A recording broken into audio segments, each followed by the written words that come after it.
A true story, the Halloween night from hell. On Halloween night in October 1968, I was 15 years old. Too old to go trick-or-treating, but not old enough to go clubbing. So my friends and I had to find something else to do for excitement on Halloween night.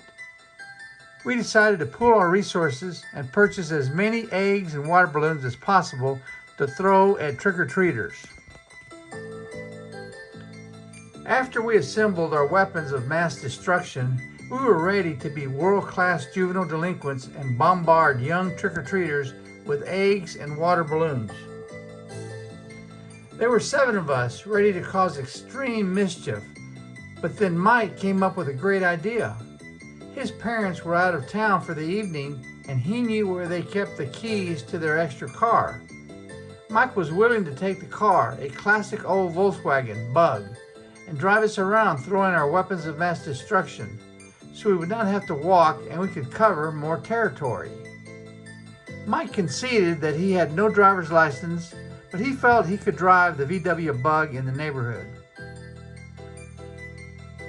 All of our irresponsible teen brains thought it was a great idea. We all piled into the VW Bug, but only 6 could barely fit. But we somehow defied the laws of physics and got 7 into the VW Bug. Off we went into the night, ready to cause serious havoc and pain and suffering in the neighborhood on Halloween night. We were executing our game plan to perfection and enjoyed listening to the young kids scream in pain and run in fear as we hit them with water balloons and eggs. We were laughing so hard it was almost painful. Suddenly we were down to the last egg which Lynn had. Lynn really wanted to make it count, so he carefully picked out a good target victim. When he found a kid that looked like a good target, he told Mike to slow down. As Lynn let it rip, and bingo, he made a perfect hit to the back of the young kid's head. We were sorry that we were out of weapons, but suddenly we hear and saw a police siren flashing behind us. Mike, without asking for our opinion, floored it and sped off, running away from the police, who began to chase us.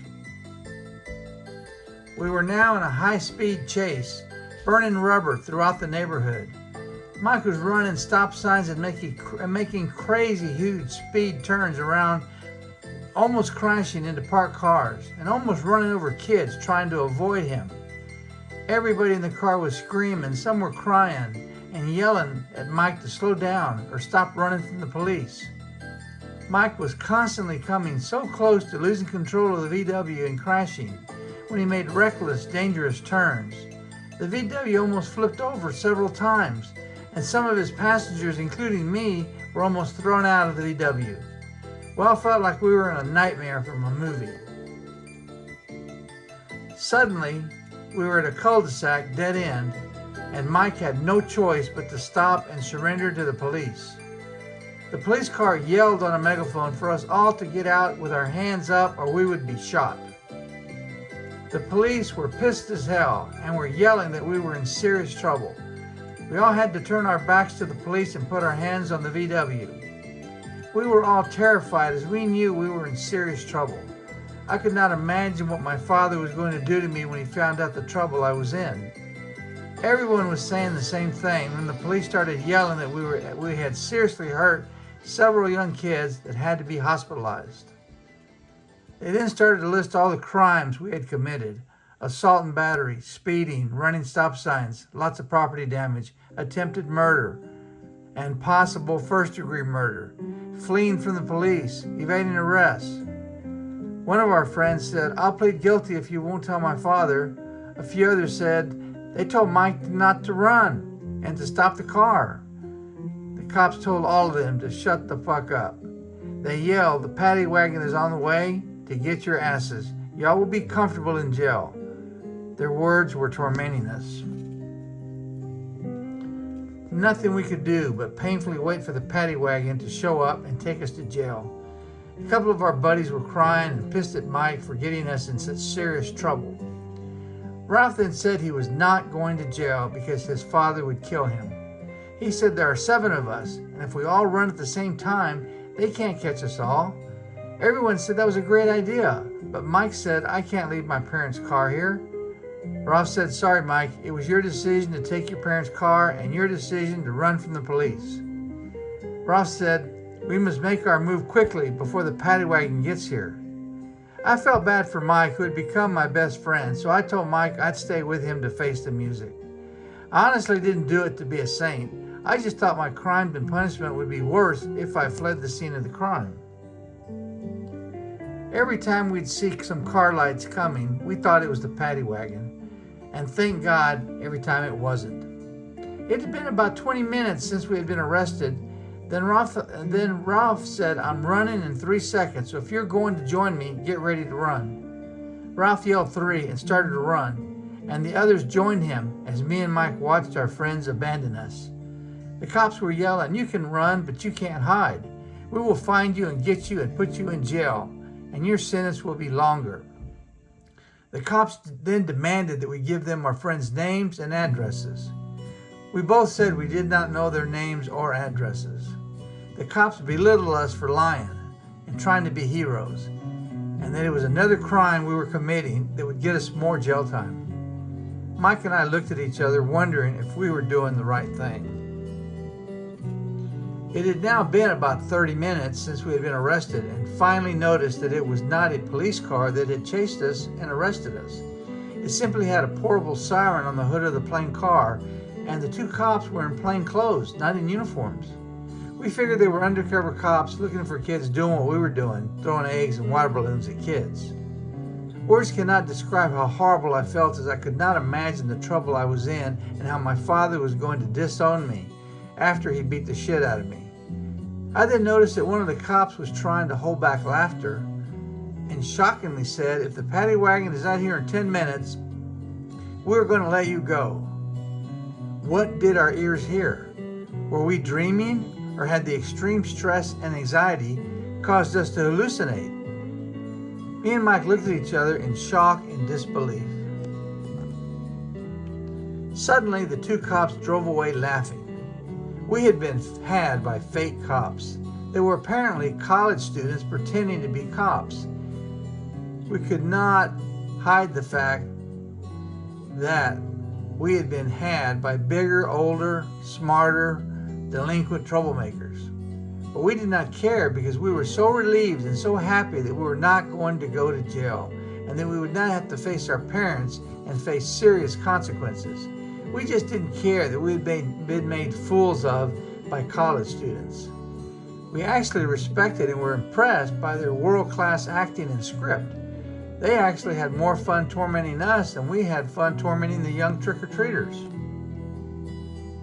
Mike and I sat down and tried to calm down, thanking God that we had escaped serious trouble, and to try and get over the horrible drama we had just experienced. But then we came up with a great idea to torment and punish our friends who had abandoned us. We decided to track our friends down and tell them that the police let us go because they were told that the kid that Lynn hit with the last egg was in critical condition in the hospital emergency room and might die. And if he died, Lynn was going to be charged with first-degree murder.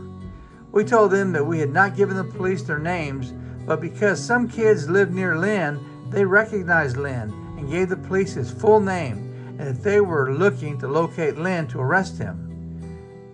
They let us go because we had not committed such a serious crime, and they wanted to focus on Lynn's first-degree murder charge if the kid died, or attempted murder charge if the kid did not die. We first went to Mike's house to return his parents' VW Bug and put the keys back where they were. We were then walking towards Lynn's house when we saw our 5 friends all in front of Lynn's house. It was showtime, so we ran towards them yelling, Lynn, Lynn, you might have killed that kid you threw the last egg at. Lynn first attempted to deny throwing the last egg. But we said, Lynn, we all saw you. Plus several kids that lived near you told the police that they saw you throw the egg that hit their friend on the back of the head. And they gave him your name and address. That kid you hit is now in a coma in the hospital ER, and if he dies, the police said you're going to be charged with first-degree murder because you did it on purpose. They said something about you had a specific intent. No words can describe the look of complete terror on Lynn's face. No words can adequately describe the look of fear and terror on his face.